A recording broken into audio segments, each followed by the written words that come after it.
Hey, so welcome to Retech, and today we're going to cover something slightly different. We've covered a lot of computers from the dawn of the computing age, but there's one or two things which I've been meaning to cover for a while, and that is some of the early games consoles. Now, you might recognize some of them here. You got the original PlayStation, which was a very late 90s games console. Hello, citizens of Europe. As spokesperson for SAPS, the Society Against PlayStation, I'd like to talk to you about a menace threatening humanity. It's happening right here, in our very homes, and corrupting the lives of our loved ones. Yes, friends, I'm talking about this. It may look like a harmless bagel toaster, but inside is a deadly donut. How do you know PlayStation is not a normal game system? It carries these telltale signs.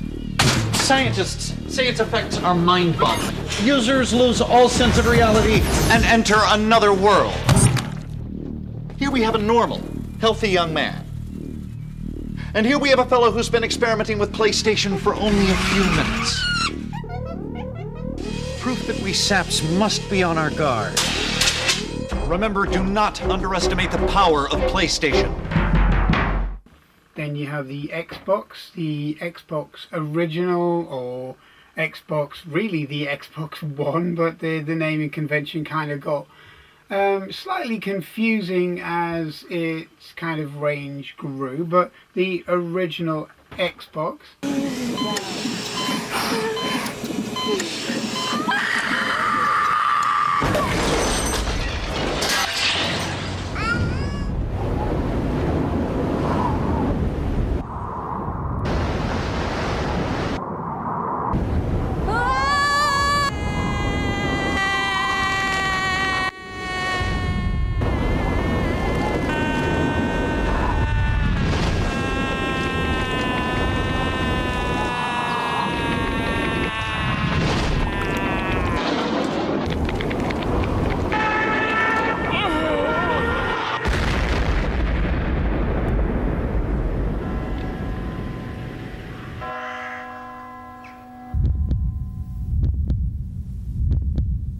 Then we have the PlayStation 2.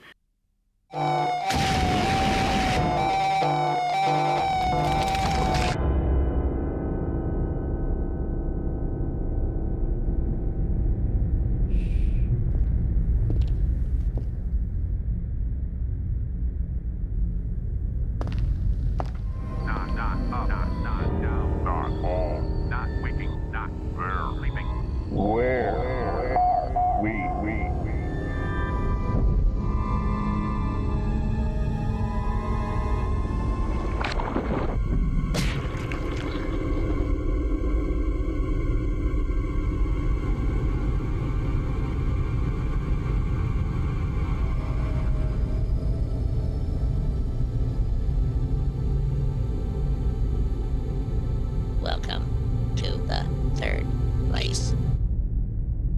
PlayStation 2! The third place! And the PlayStation 2 was one of the most recognized games consoles in the early to mid 2000s, and it was one of the best selling consoles ever. In fact, it was probably the best selling console. Now, the other one is the GameCube.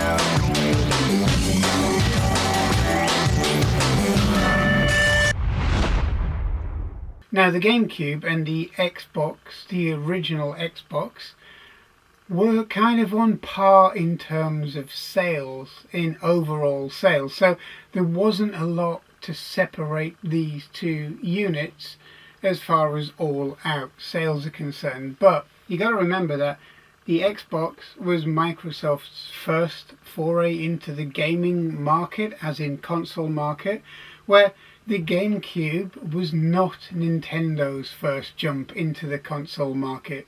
Because prior to that, we had the SNES and the NES, and we also had the Game Boy and all of the other Nintendo-derived consoles that were kind of launched in, around, and before the launch of the GameCube. Words can't describe the endless challenge of Super Mario World, so we let the players do the talking.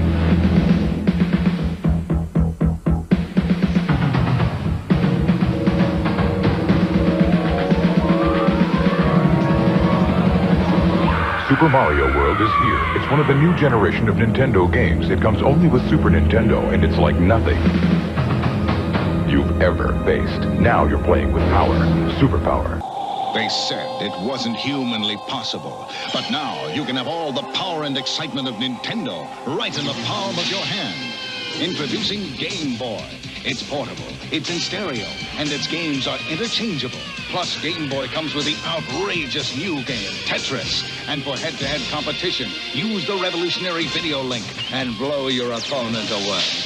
Game Boy, only from Nintendo. Now you're playing with power, portable power. Captain, there's something heading our way extremely fast.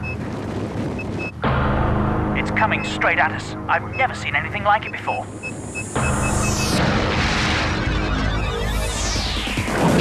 Action, racing, fun, adventure.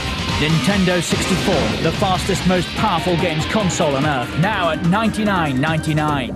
Now, it's not to say that the GameCube was a bad machine. It's not to say that the GameCube was something that really should have been forgotten, but it wasn't. It was not in any way a bad machine. It had its flaws, but so did these. So did all of the other games consoles at the time.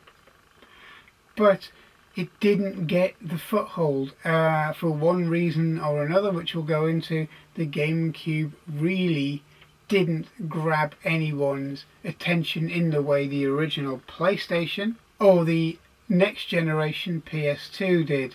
And even the Xbox got a lot more notoriety and it got a lot more noticed than the GameCube did. So why was that? So why did Nintendo mess up in such a big way when they brought out the GameCube?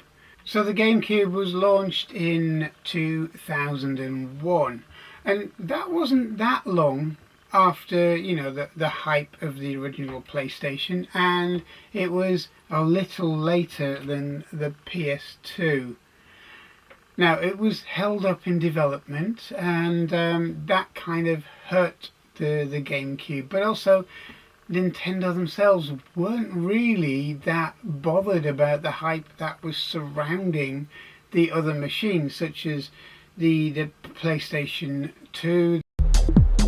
PlayStation 2. It's on everyone's mind these days, and leading us into its North American launch, the excitement and anticipation surrounding it is starting to blow a few minds. Man, the graphics is outstanding out here. I'm loving it. The graphics is sweet, especially on that fighting one down there. Controllability of the games are unbelievable. I mean, it's very smooth. Smooth, it's fast, and it makes for a more real-life playing experience. The Xbox, and they seem to ignore really the damage that was being done by the hype in the community of these other machines. The machines sold between 21.5 million units and 23 million units, depending on which kind of point of view or where the history of this machine was being written. If you look at articles on either the internet or just look at articles in general about this machine. And it wasn't a bad sales accumulation really, 21 to 23 million units, was massive. When you kind of remember at the time, getting a machine that could really sell in those kind of volumes was a big deal, but it was seen as a bit of a failure.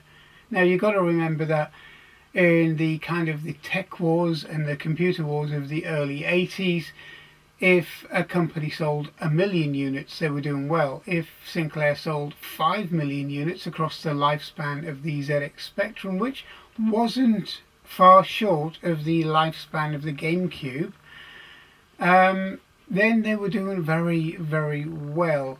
And even Commodore couldn't, the venerable Commodore 64 couldn't match the overall sales volume of the GameCube.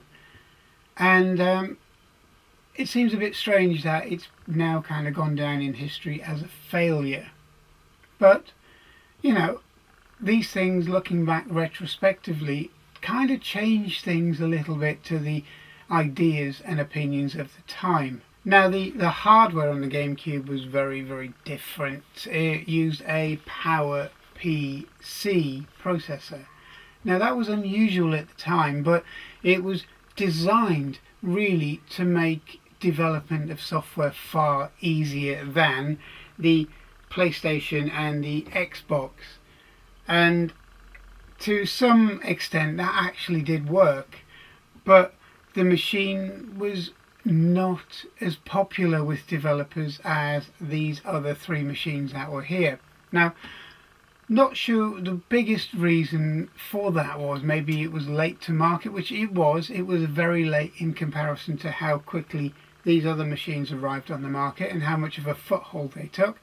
But it was also because of the media the machine used. Most machines, such as this PlayStation 2, used full-size discs. We're all familiar with the CD and DVD sized discs and their capacity, which is over 4 gigabytes of storage space. Now, the GameCube used very similar kind of case really to fit on the shelf with all of your other games, which seems a bit bizarre really when you really wanted things to stand out. And they used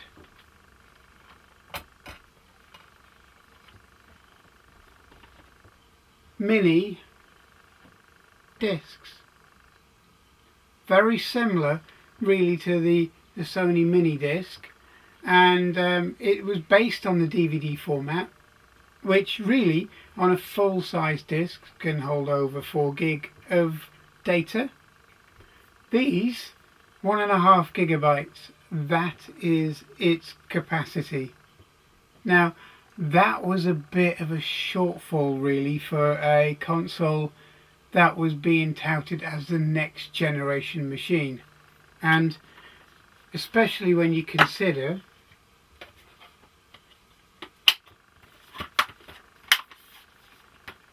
that space-wise on your shelf they took up exactly the same space as a standard DVD. So it wasn't really a space-saving kind of idea, and it really wasn't an idea that took off massively within the media. I mean, Sony did push its mini disc throughout the life of its mini disc players and its camcorders and so on, but as far as a games console was concerned, having 1.5 gigabyte of storage against something that could hold 4 to 4.5 gigabytes of storage was a bit of a kind of a retro step, if you see where I'm coming from, because really the whole premise of these machines was the fact that they were in 3D gaming territory, which really was monstrous in the amount of information and storage that they really need to make them work properly. And Nintendo kind of stuck with that, basically quoting that if you needed more storage, then you could put games on 2 or 3 discs, which kind of defeated the object really, and it also drove up costs for the manufacturers, and that wasn't a very popular move either. Now, there was later in its life a GameCube alternative called the Panasonic Q, which had a full-size DVD player in it basically, and it was a nice idea, but it was a little too late and it didn't catch on. Now, so far we've kind of hit on the negatives of the GameCube, but the biggest one to the minds of many consumers was the way it looked. I mean, at the time, consoles were rather chunky, they were rather big, adult orientated, as in they wouldn't look out of place within your DVD player or your hi-fi in its cabinet at the time. Remember, we're talking pre-streaming here, when people had big DVD players. They also had big music centers and stereos and hi-fi, so any of these would look okay sat on top of any of those systems. But the GameCube, it's kind of bizarre really. It's bizarre looking. It even has a handle on the back to carry it around.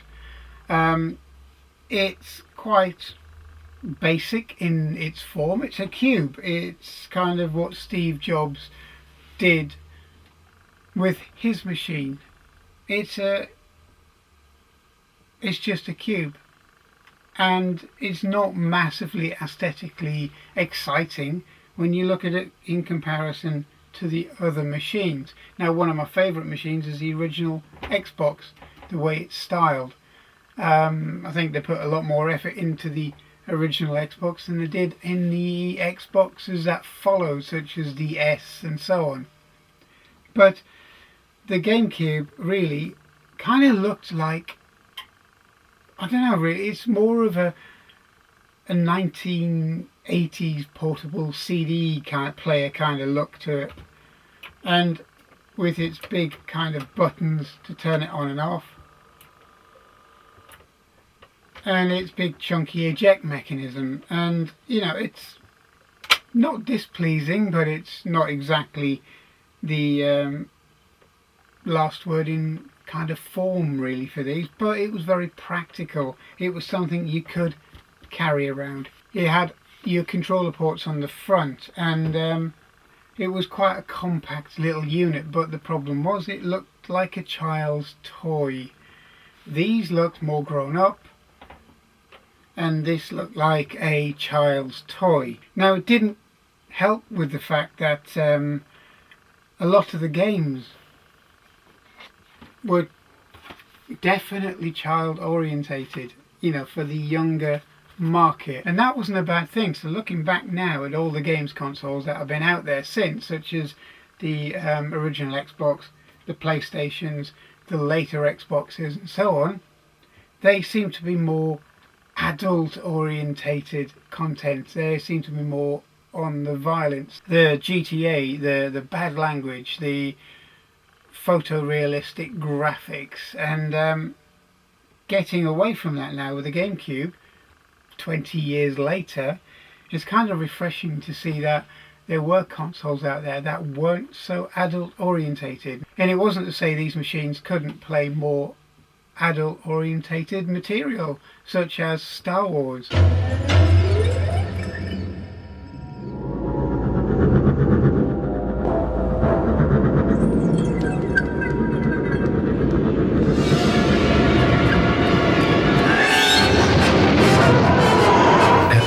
Space combat. Star Wars Rogue Leader. Only for Nintendo GameCube. Rated T for teen. And they did it very, very well. In fact, when Star Wars, the original games for the GameCube came out, people couldn't believe the graphics that this machine could produce. Because remember, the GameCube was a much more powerful machine than this and this, and it showed when programmers used it to its full ability, but they were very few and far between at the time. But now onto the positives of this machine. One thing I thought was really good, that it was backwards compatible with the Game Boy player, so you could use this and run some of your older software. Now the Nintendo Wii, which came out after the GameCube was discontinued in 2007, was also backwards compatible with the GameCube. So it looks like Nintendo really tried to keep its loyal fan base by making it all of its consoles, or these generations of consoles, play previous generations, which was a good thing, which is really what Microsoft's now done with its latest generation of the Xbox. And it's a good thing to have a single console being able to play some of your investment in previous software and games, because let's face it, games titles are quite expensive. And personally, I also like the mini disc. I like the format. I think it's quite a neat format. It has its shortcomings, and when you're thinking about keeping a unit small in size, that really was the only sensible option, because if you put a full-size DVD on the top of this, it fills the top of this unit, so the unit would have been very much larger as well. Then I can see where Nintendo were coming from with this. They were trying to make something that was different, and they did succeed, because it is different looking. And looking back at the unit now, some 20 years later, it's a nice design, really, to be honest, and it wouldn't really look out of place today next to your TV, or next to whichever unit you were putting that in as a storage medium, because the days of the giant DVD players and the giant VCRs and the giant hi-fi systems seem to have kind of long disappeared, and this is now quite a nice thing to have. The lack of a CD drive, which is what Sony sold the PlayStation 2 on. The PlayStation 2 came out with a DVD drive already built in. It was able to play CDs and DVDs right off the bat, and at the time DVDs and DVD players were very, very expensive. So for the price of a kind of a low to medium end DVD player, you could buy an entire games console, which is something that was lacking in the GameCube with its mini CD format. Today that's not a big issue, because really it's a games console. It is purely a games console. It's not trying to be anything else. It works as a games console. It's very good as a games console.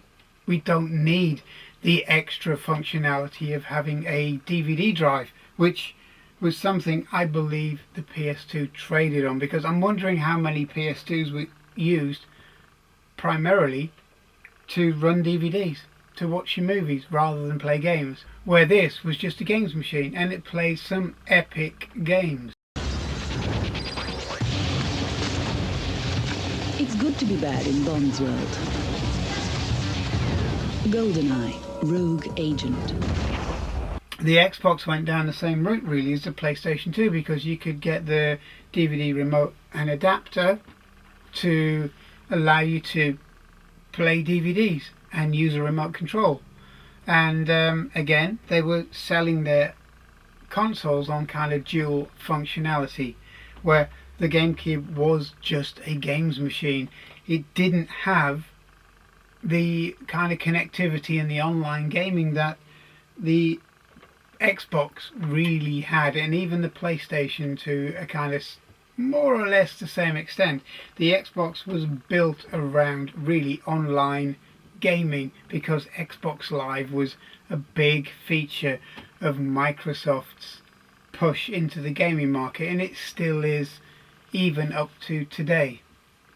The GameCube only had one service that actually did anything useful, and because of that it really didn't take off as an online gaming platform. But really, do you need that? See, one of the biggest drawbacks with modern gaming platforms such as the Xbox One, the Xbox X and so on is because they primarily work on an online format. So even if you do go out and buy a CD, a game on a DVD or CD, and you put it in your machine, it then looks to have a download to make that game work, to install the game, to run the game, to patch the game, and so on. Where this didn't. This ran straight off of CD.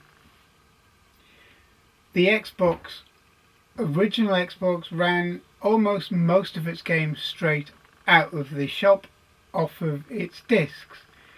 The PlayStation 2 for most part ran almost primarily straight out of the shop, off of its discs, and so did the GameCube. So really, the limited kind of online gaming at the time in the early 2000s shouldn't really have caused too much or too many problems to the GameCube, but it did. Again, it was perception. It was a perception that the Xbox, we can do lots of stuff online, but the GameCube we can't. And then that again was another kind of nail in the eventual coffin for the GameCube. But I like the GameCube. I think at the end of the day, the GameCube is a machine that we should be buying now. This is a machine that if you've got kids, it's very child orientated. If you want some more adult games, you know, the 18 games that are rated now, well, don't look at the Nintendo GameCube, because even its most popular kind of adult orientated titles were not as violent or as adult orientated with the language, etc., than they are now. But that makes the games much nicer to play as well. The format is something you should experience. The graphics, the gameplay, the controller, everything about this little machine makes a fantastic games machine. And it's something, if you haven't tried one, try it. Have a go. They're relatively inexpensive now, and the games are a little bit more pricey because they didn't produce as many on the retro market, but you know, they're worth a go. They're not up to the cost of a brand new Xbox game, and they are still readily available, and these consoles are still pretty much readily available, even though they didn't sell anywhere near as many as this thing. Reliability wise, massively reliable. There's not many problems that stop these GameCubes from working, and they do a very good job of keeping heat away from the system, being very reliable, and they are very well built. The plastics don't degrade. They are built like tanks. They are a nice little system. The games, especially the Star Wars games, are games that you should be playing today. They are the games that put the GameCube on the map, at least for a short period. So, what do I think of the GameCube? Well, the GameCube is a brilliant machine. Its technical specs were above the other consoles in certain areas at the time. So now I think if you are a retro game player and you already have the Xbox, the PlayStations, then the GameCube is a nice one to look into. And you know, I guess you'd enjoy the games on the. I can guarantee you will enjoy a lot of the games that are on the GameCube. And if you think the leap from the 8-bit machine, such as the Commodore 64, the 16-bit machine, such as the Amiga, and then the PlayStation, the Xbox, the GameCube, and the PS2 was immense. The ramping up of technical specs and the technology that went into these machines was immense. It was in some ways a bigger leap than going from a ZX Spectrum to a Commodore Amiga.